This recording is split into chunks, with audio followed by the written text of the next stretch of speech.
tipo D é o afundamento causado pela propagação do tipo C através de um transformador ΔY, sendo também comum. E o tipo E, afundamento causado pela falta fase-terra, que também ocorre com certa frequência no sistema. Essas duas são consequência das anteriores a partir da propagação num transformador ΔY. Bom, como esses afundamentos de tensão equilibrados e desequilibrados atingem as diferentes tecnologias de turbinas eólicas?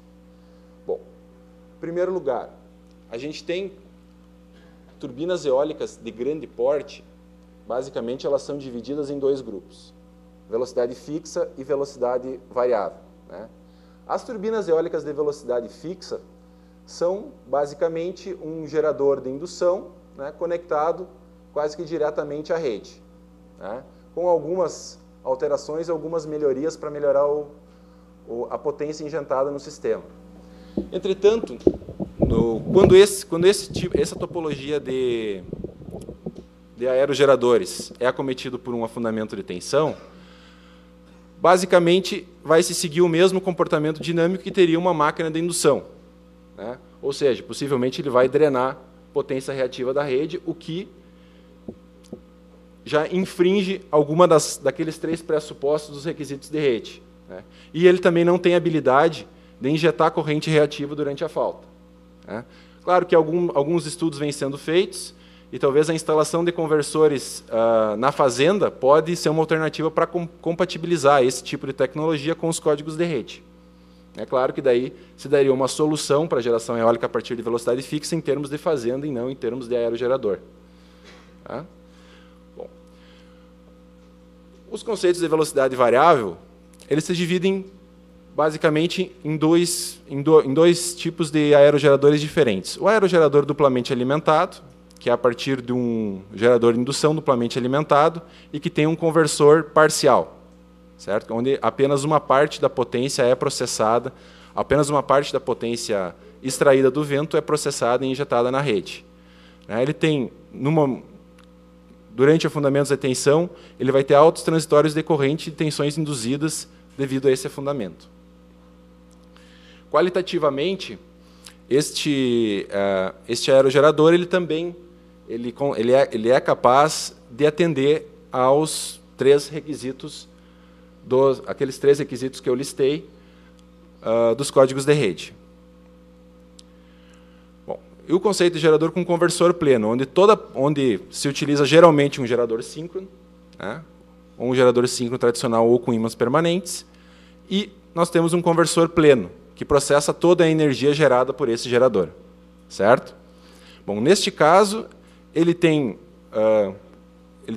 um desempenho quantitativo melhor no cumprimento dos requisitos de rede e torna possível até dar um suporte de reativo ao sistema maior, né, utilizando conversores adicionais, ele é capaz de dar um suporte de reativo até maior do que as outras topologias. Bom, tendo em vista isto, a motivação que a gente tem aqui no laboratório para implantar esse sistema de ensaios de fundamentos de tensão é validar experimentalmente as técnicas de controle, né, durante afundamentos de tensão que são desenvolvidos aqui no laboratório, né? E, para a gente conseguir isso, a gente vai ter que reproduzir em laboratórios afundamentos de tensão equilibrados e desequilibrados. Então, o nosso objetivo é a implantação de um gerador de afundamentos de tensões equilibrados e desequilibrados. Bom, o primeiro passo para fazer essa implementação foi verificar que tipo de testes que normalmente são feitos em turbinas eólicas, né? Para isso, a gente recorreu à norma 61400, que é a medição e avaliação das características da qualidade de energia de aerogeradores conectados à rede. Bom, essa norma, em termos de resposta a fundamentos de aerogeradores, ela descreve procedimentos de teste e parâmetros de ensaio para validação numérica de modelos matemáticos de aerogeradores. Então, com base nos parâmetros e procedimentos de teste colocados nessa norma, a gente fez o projeto do nosso sistema de afundamentos de tensão. Basicamente, a norma ela sugere a utilização então, de um sistema de chaveamento de impedâncias, né, onde nós temos o sistema de potência, temos o aerogerador. Esse sistema de afundamento ele se baseia na divisão de tensão, né, onde eu tenho uma impedância série, que evita que o afundamento de tensão se propague para o sistema, e uma impedância shunt ou paralela, que regula a magnitude do afundamento de tensão. E as chaves que fazem a entrada ou saída desse sistema. Também a norma estabelece que o ensaio que seja feito ele tem que dar como resposta séries temporais da potência ativa do aerogerador, a potência reativa do aerogerador, parcela de corrente ativa, corrente reativa e a tensão nos terminais do aerogerador. Além disso, ela também estabelece 6 tipos de afundamentos de tensão que devem ser implementados, que devem ser testados. 3 deles são equilibrados, ou seja, eles são afundamentos trifásicos do tipo A, onde eles são especificados com a sua magnitude da tensão de sequência positiva e a sua duração. Além desses 3, os outros 3 são faltas em 2 fases, afundamentos de tensão em 2 fases, também caracterizados pela tensão de sequência positiva e por uma determinada duração.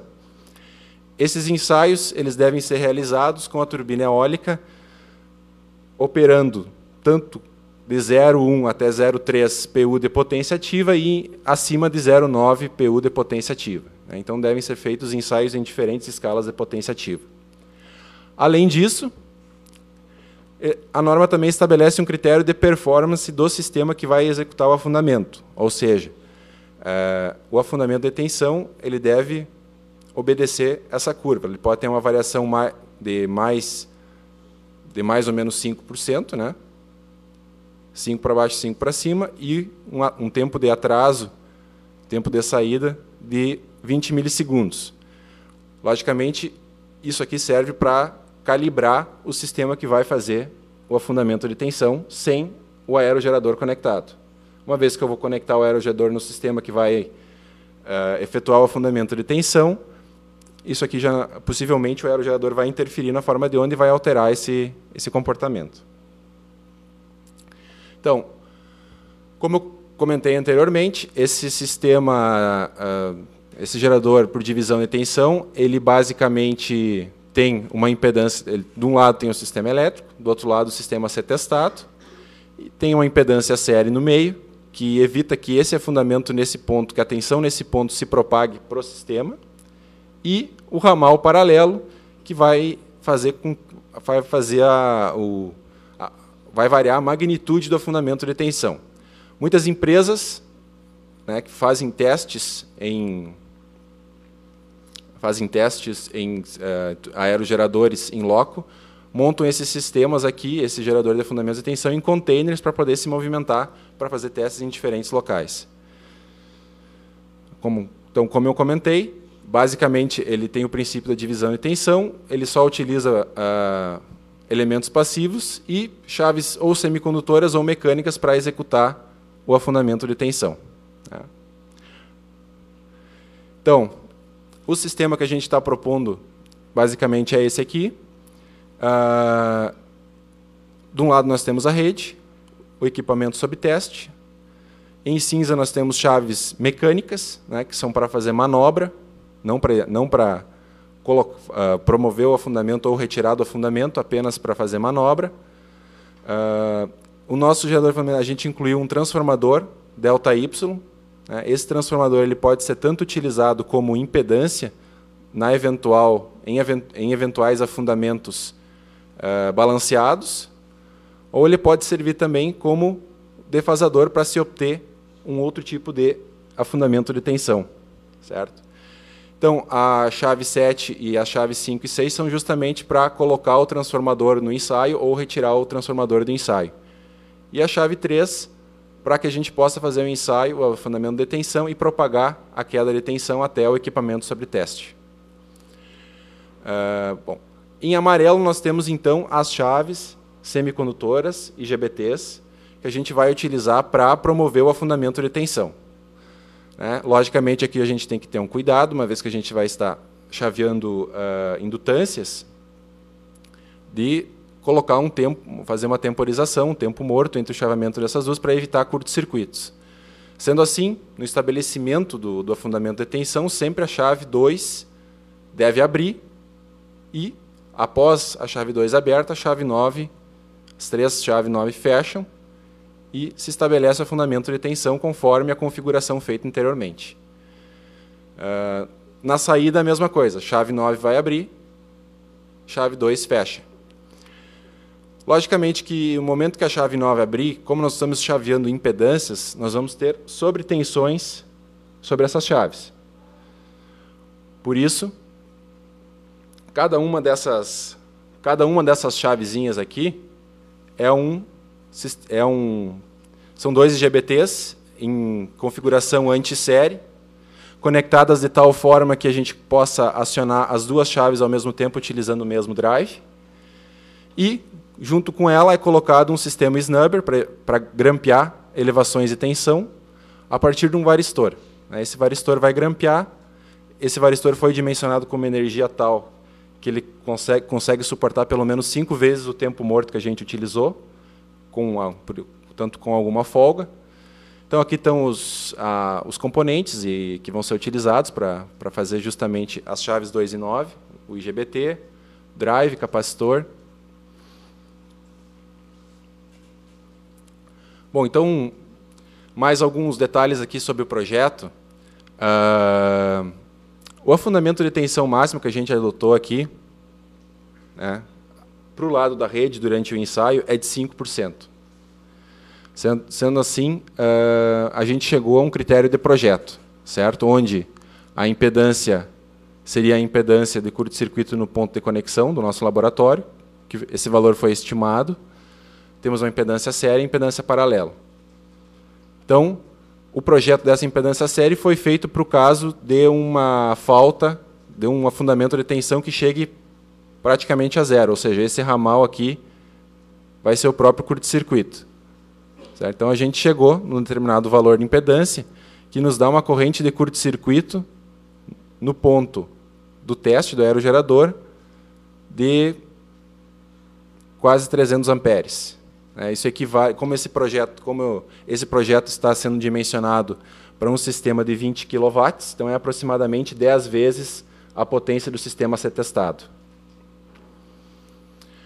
Bom, o projeto da impedância paralela é extremamente simples. A gente pode utilizar, por exemplo, no caso das faltas equilibradas, a gente pode utilizar o próprio diagrama. Nós vamos obter 3 valores diferentes de impedância para executar os afundamentos.